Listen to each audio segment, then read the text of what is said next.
On this episode of AV Week, is your wireless system, meaning your wireless mics, illegal? And if it is, what do you do about it? Also taking a look at the trend of putting commercial AV systems onto the network and streaming. All that and more. Next on AV Week. The network for the AV industry. What are you listening to? This is AV. This is AVNation. This is AVNation. This is AV Week, episode 503, recorded Friday, April 9th, 2021. Soft AV. Support for AVNation is brought to you by Sure, Sound Extraordinary, and by FSR, and by Crestron. This is AV Week, your weekly wrap-up of audiovisual news and information. My name is Tim Albright. I am your host. With us to discuss the news and information we have gathered this week, first and foremost, the maven of AV. Her name is Dawn Mead. Welcome, ma'am. Thanks so much for having me as usual, Tim. Absolutely. Also with us is Steve Greenblatt from Control Concepts. Welcome, sir. Thanks for having me. Glad to be here. And last but not least, no, not the entire program is made up of hosts of AV Week or AVNation. Anthony Watson, a young man I got to meet through our friends over at USC. So welcome, sir. You work for USC. Welcome. Thank you for having me. Absolutely. A couple things, and this is some more housekeeping. We're doing something brand new this week. I've never really made it a secret on how we do things and how we make the sausage. We are recording, moving from Zoom over to a system called Riverside. So if you hear something different or it looks different, I apologize. But we are trying something new, quite frankly, to increase our quality and to serve you better, the people, wonderful people who listen to us and watch us. So give us a little bit. We'll work through some bugs. These fine folks can tell you that, well, we're recording it at 15 after the hour because Tim couldn't figure out how to turn his camera on this system. So I do apologize, but thank you guys for bearing with us. First story comes to us from our friends over at Sound and Communications and Joe Ciadelli. He writes, "Are your wireless microphones illegal?" What Joe's writing about is the fact that there are some systems in the 600 and 700 megahertz bandwidth that are not technically allowed anymore, and that is because the wonderful U.S. government agency, the FCC, the Federal Communications Commission, have sold off a number of frequencies. They've done this to provide wireless spectrum for the wireless carriers. Now, what that's done, though, is that's squeezed the wireless microphone components and manufacturers into various other areas. Dawn, when it comes to, Dawn works and lives in and around the alphabet soup area of the Maryland/Washington D.C. area. We do not say where she works for, but she is an end user. Ostensibly, you've got to stay legal, right? At least that would be ideal. What does this mean every time that the FCC sells off another block of frequency?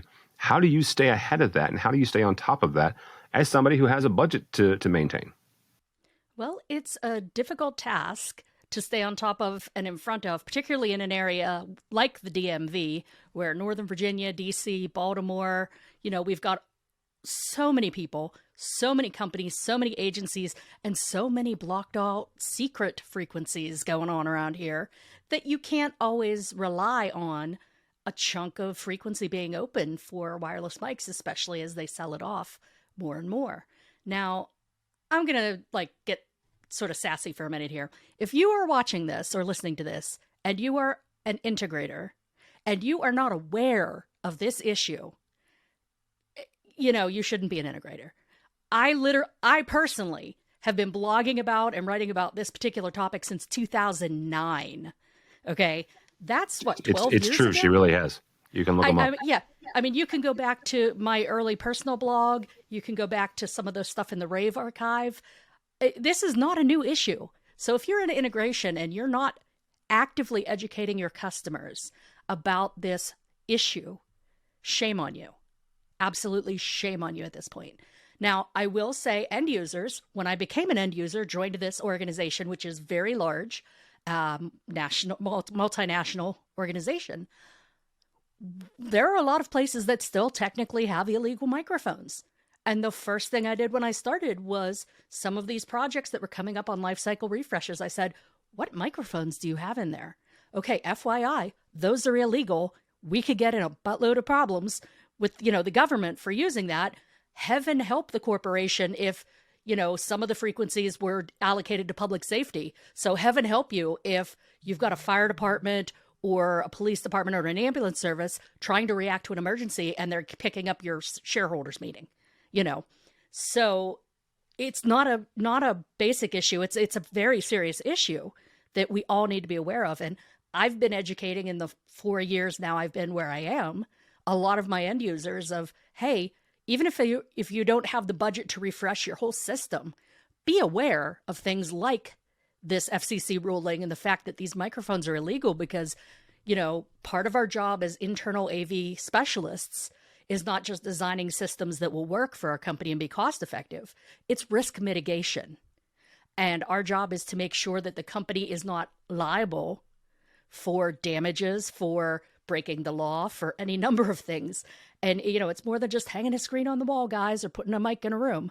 You have to be aware of all of these issues. So, this is a big topic, and I can't believe in 2021 we're still talking about it. But, the system that I first educated my company on is finally getting refreshed this year. So, 3.5 years later, we finally went from, hey, that's illegal to, okay, we're getting the budget and it's getting redone. Well, Anthony, I'll bring you on this because you're also the other end user on this. USC, public university, California system. There are certainly, most likely, there are certainly some sensitive conversations that happen wirelessly on a college campus, probably not to the extent of a shareholder meeting, like in Don's case. But how do you keep this in front of the powers that be, right? That the folks who do allow or do give, the budgets out, because Don just made a point there is the fact that it took 3.5 years to basically refresh out a system that was no longer, viable. How do you keep your institution and the folks that kind of sit at those budgeting tables? How do you keep them informed and making that decision to pull the trigger on maybe an outlay of maybe 100 to 200 wireless systems? Sure. For us in our environment, the biggest thing is that we do the checks and balances. Like Don mentioned earlier, it's our job, to be the experts. So when we do get ready to refresh a system, instead of wasting money, we won't do things like replacing unnecessary hardware. But in the instance of microphones and keeping up with the right bands, it's important that we do our checks and balances first. So first and foremost, it's our job to present this information to the powers that be. And so, every year we go through our rooms and we look at the hardware. We look to see, what piece of hardware has and has not been replaced in the last cycle. And for instance, things like Ethernet cables, every 2 to 5 years, we need to replace those because they've got a cycle of life themselves. You plug them in so many times and unplug them, and that causes a breakdown, right? And so it's our job to, look at that hardware, to know how long that hardware has been in the room, and to do these checks and balances. For instance, with, certain manufacturers using, certain bands. Just this last year alone, we recommended we move over to the G and H band in rooms that we did not have those bands. And so, like I said, for us, it's up to us to be those checks and balances and present that information to the powers that be, and they'll be more than happy to upgrade us once they know the importance of it. So that's a big deal for us. Yeah, and that's actually a really, really interesting move there between those different bands as we move forward. Steve, something that Dawn mentioned here, and the fact that she's been talking about this for over a decade. How do we, as an industry, not only keep ourselves educated about this, but also keep our government educated about what it does to us as an industry? I would say that it's a combination of the manufacturers, of course, that sell the equipment, because they obviously have a vested interest in making sure that their equipment is purchased and used properly, and they have to do right. Then you also have the industry associations that I think are very good at or need to be thought or look to provide guidance, and also to be that voice for the industry. So to your second part about how to talking with the government and informing people of our existence and the importance, that's what I would say is that we have to look to the biggest voices that we can find and that represent our industry, that being the industry associations. But I think our industry always needs more and more education, and education isn't only in the form of doing a webinar or doing a presentation, but more so explaining being a translator, because I think, and we find this a lot in our space in programming and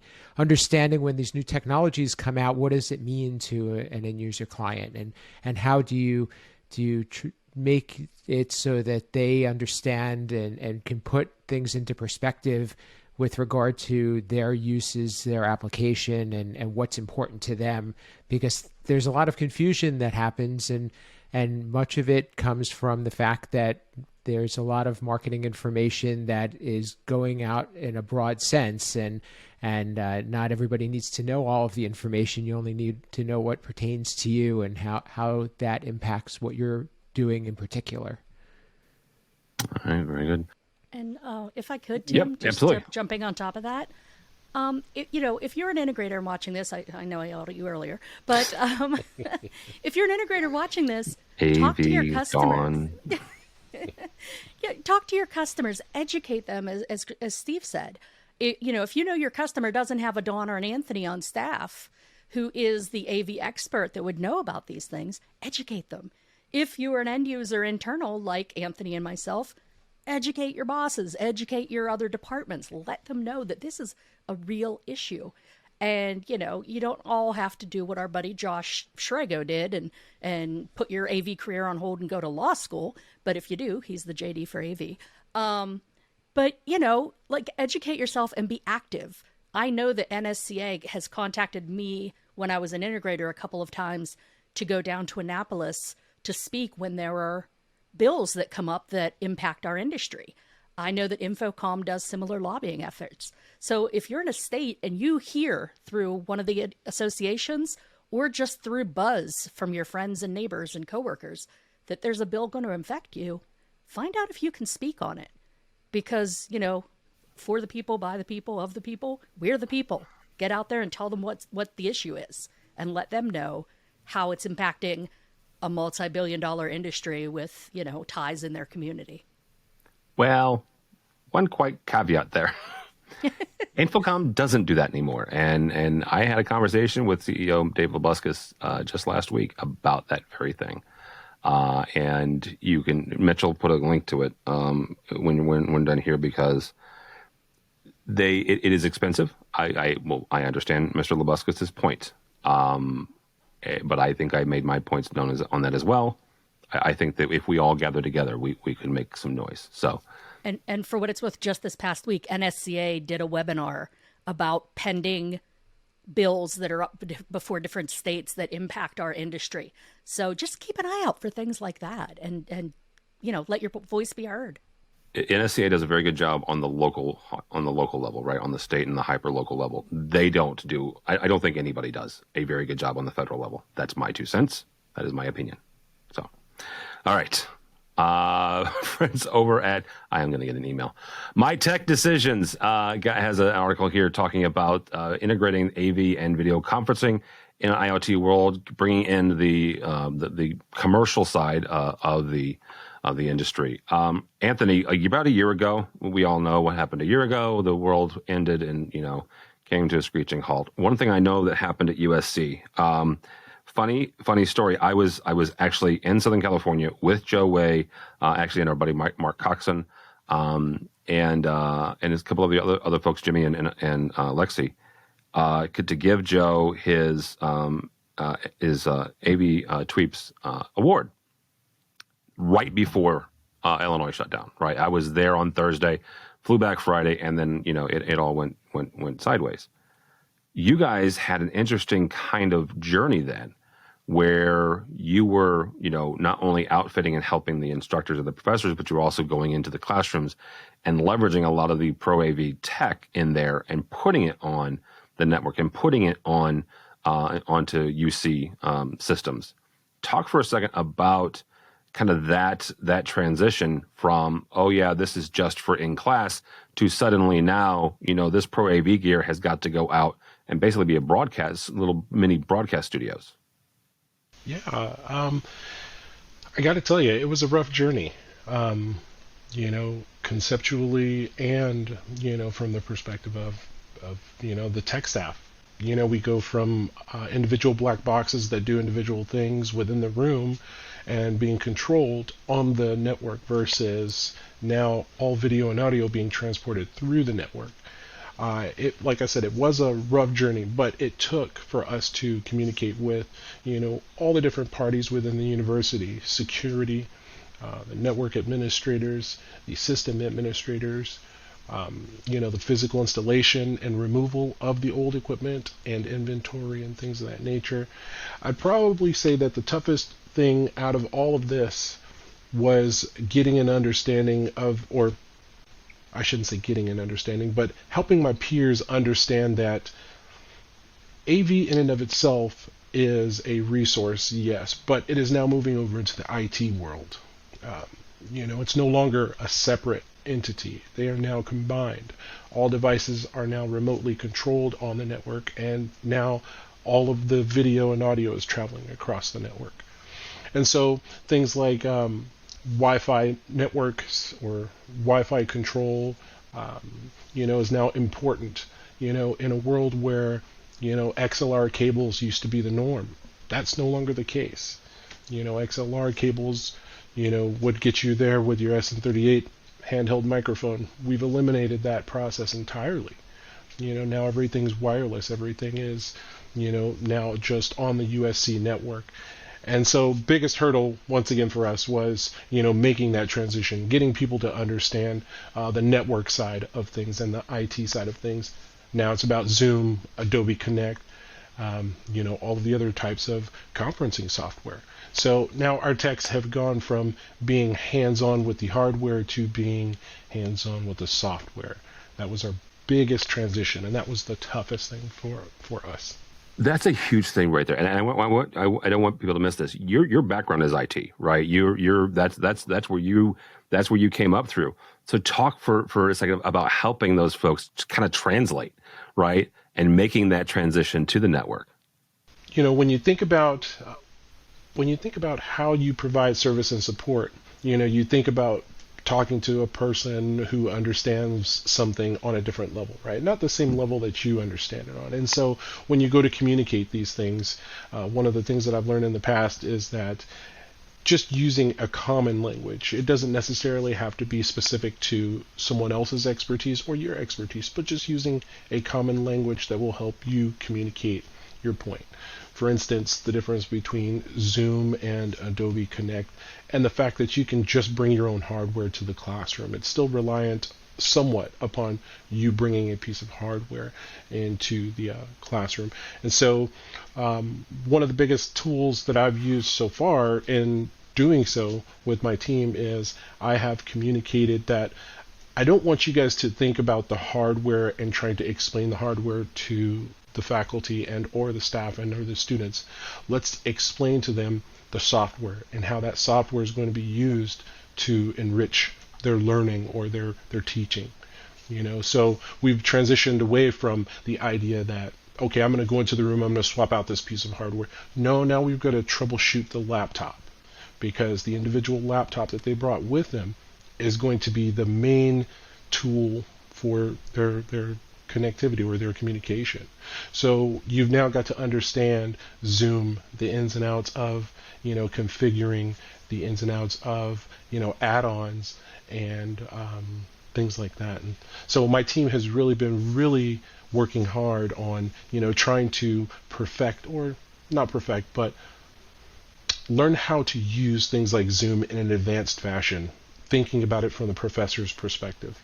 How can I use this tool to teach in my classroom? How can I utilize things like the breakout rooms? How can I utilize things like, the backgrounds, the green screen effects, to enrich the learning process? And so that's what's been the biggest thing for us right now, is just transitioning over from hardware techs to now being technical support solutions analysts.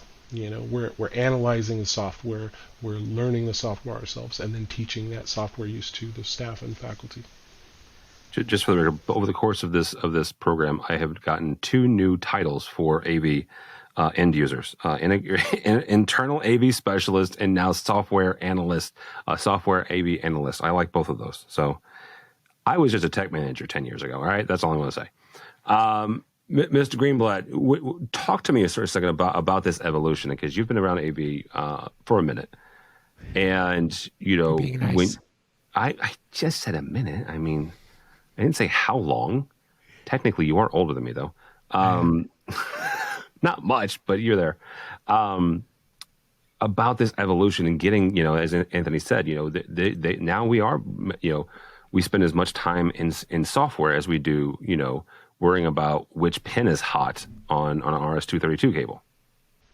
So this is going to be very interesting, because what used to be fairly fixed and controlled is no longer. So we talk a lot about, and both on this show and also on A State of Control, firmware and security, and how software is impacting AV. And it's just huge, which is a good thing for those of us involved in software. But we no longer have the same jurisdiction over our environment as we once did. And I mean, the first time we kind of gave that up is putting our systems on the network. And now, as we're becoming more software centric, we are now saying that we need to be able to provide a consistent and reliable solution with something that can be changing and is going to be changing, because especially with software as a service type of applications, they're changing. They could be changing any day without your permission, or if you will, so now all of a sudden you need to be able to have uptime. You need to be able to know what these new features are and be able to utilize them to your benefit, as Anthony mentioned. And you also need to be able to know what are the gotchas. So while we're saying that systems are getting simplified, they're actually becoming more complex if you look at it from an IT perspective. Absolutely. And there are a number of companies that are doing just software solutions, which is really, really interesting to me. And everything from a DSP standpoint to a control standpoint, even to video switching standpoint, right? Once a video signal and an audio signal, for that matter, becomes ones and zeros, then it can be controlled with software. So that's going to be really, really fascinating. Dawn, same kind of question here, but from a different perspective. Obviously, you are an end user now, but you've also watched this evolution. What does this mean for you? And Anthony's in education. You're more in Fortune 500. What does it mean for that segment of the market, where yes, we're getting more and more on the network, but from a security standpoint and the next evolution of product, what does that mean for folks in corporate space as we put more and more stuff on the network and leveraging this software-driven stuff? I'm going to go to something that both of my fellow panelists said and bring up the idea of education, because this is something that my team, the AV team, has been going to both the IT team and the InfoSec team in our company to educate them on a lot of the AV things. We've gone to the point where we take some of our seats in Infocom classes, IVIXA classes, when we have our membership active, and we give some of those to the tech support guys on the IT team, because they're the front line of support, especially executive tech support. They're the ones that are going to be called into the boardrooms where the higher ups are having technical issues with the AV system / IT system. As well, we have some classes coming up for the AV team that are purely IT classes. teach us Teams before Teams becomes live in our organization. Teach us whatever the next software is before that becomes live in our organization, because we will also be tech supporting, some of the IT stuff. It's very much a matter of knowing how to speak each other's language, as Anthony said. Shameless plug, take my class at Infocom. It's just about that topic, speaking the same language as who you're talking with. But yeah, it's a case of we got to learn. We got to be able to understand enough of each other's world that we can then put that into action. And I mean, that's really the biggest part of it, educating them so that when we do have a new piece, we're in the process of piloting 2 different software-based AV products right now. We're just starting the pilot phase with those. We have to take that to InfoSec and get it blessed by them. And we have to take them to the regular IT people that run the network that aren't the security folks and get them to bless it.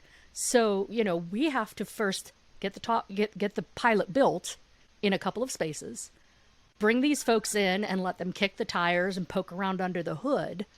And then if it goes through the process properly, we can get it approved for certain levels of spaces that we work in.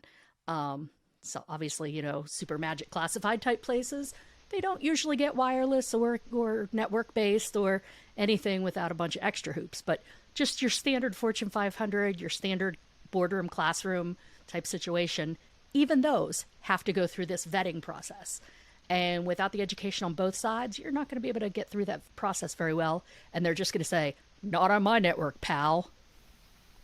I love the fact that you can't. Well, I don't know what Mitchell's going to do with this, but Anthony is sitting here just shaking his head, absolutely agreeing with everything that she's saying. So I love that fact. All right, thank you guys so much. We're not going to get to the last story, which I don't even know why I picked it, but really quickly, if you're interested, QuestX company who owns LDI, Live Design International, which is a trade show that happens typically in the fall. They acquired the assets of Digital Science Expo, DSE, which went bankrupt last fall. So they've picked that up. Not quite sure what they're going to do with it yet. Typically, that show would happen the end of March, 1st of April. So we'll see what they do with that. So thank you all three so much for joining us. Ms. Dawn Mead, how do people connect with you? Well, you can't find me at my job generally, but you can certainly find me on the social media networks, either Dawn Mead with an E on the end, just like the fort, or you can find me at AV Dawn on a bunch of the social networks. And of course, you can always find me here on AVNation.tv, hosting your AV social show for marketing and social media topics. Yeah, absolutely. Mr. Greenblatt, thank you, sir. How do people connect with you or Control Concepts? Oh, thanks for having me. Since it's the first time since episode 500, I wanted to congratulate you and also thank you for giving us all the opportunity to have a voice in the industry. So, and with that said, I appreciate anybody checking out State of Control, which is another AVNation program talking about control programming and automation. I host that with Rich Fragosa, and love to have some of these listeners check that out as well. But for me, you can reach me on social media at Steve Greenblatt very simply, and my company, Control Concepts, at controlconcepts.net. Yeah, absolutely. And you check out Steve's other program, Ask a Programmer. So you can check that out as well. So Thanks. Not on, besides Stitcher, I saw Stitcher. Where else do we have it? It's on YouTube, and we just got it posted on Apple and Google, and I'm working on that with James King, just a fun little project to build some community between in-house and third-party programmers. It really is a great resource, especially for folks that have got, I would say, a sizable, or not sizable, but a in-house integrators that, just getting some insight. Right. And I think that's really, really cool. So, Anthony, thank you so much, sir. Anthony Watson, again, from USC. How do people connect with you? Thank you for having me. You can connect with me on LinkedIn at Anthony Watson. You can also connect with me on Twitter at Anthony Watson SC. All right. Very good. For me, for Tim Albright, don't follow me on the Twitters. I'll talk about blues hockey. I don't much care for baseball. I think I said that last week. And yeah, that's it. Yeah, coffee. So The Bears. Well, the Bears, yes, but there's no football right now. So, But yeah, go by the website if you would, please. AVNation.tv. That's AVNation.tv. You will find this program and a host of others, including one from Dawn and one from Steve, and I'm not sure where they are on your screen. Dawn's is AV Social, and Steve's is State of Control, marketing and social media and all that, control automation and all that. Also, our buddy Matt Scott takes a look at the residential side of the AV industry every single week. He does. We land his on Wednesday. We land this on Monday, so you can check those out as well. Also, check out our sponsors. These are folks who help us and help us bring you AVWeek every single week, and AVNation. And one last little plug. Dawn mentioned Infocom. We're going as well. We're going to Orlando. So stay tuned. We've got some really cool things going. And we've got a contest going that if you're an end user and you want a scholarship, go by the website and you can get yourself a scholarship to Infocom. So all that and more at avnation.tv. It's avnation.tv. Thanks so much for listening. Thank you so much for watching. That is all the time we have for AV Week.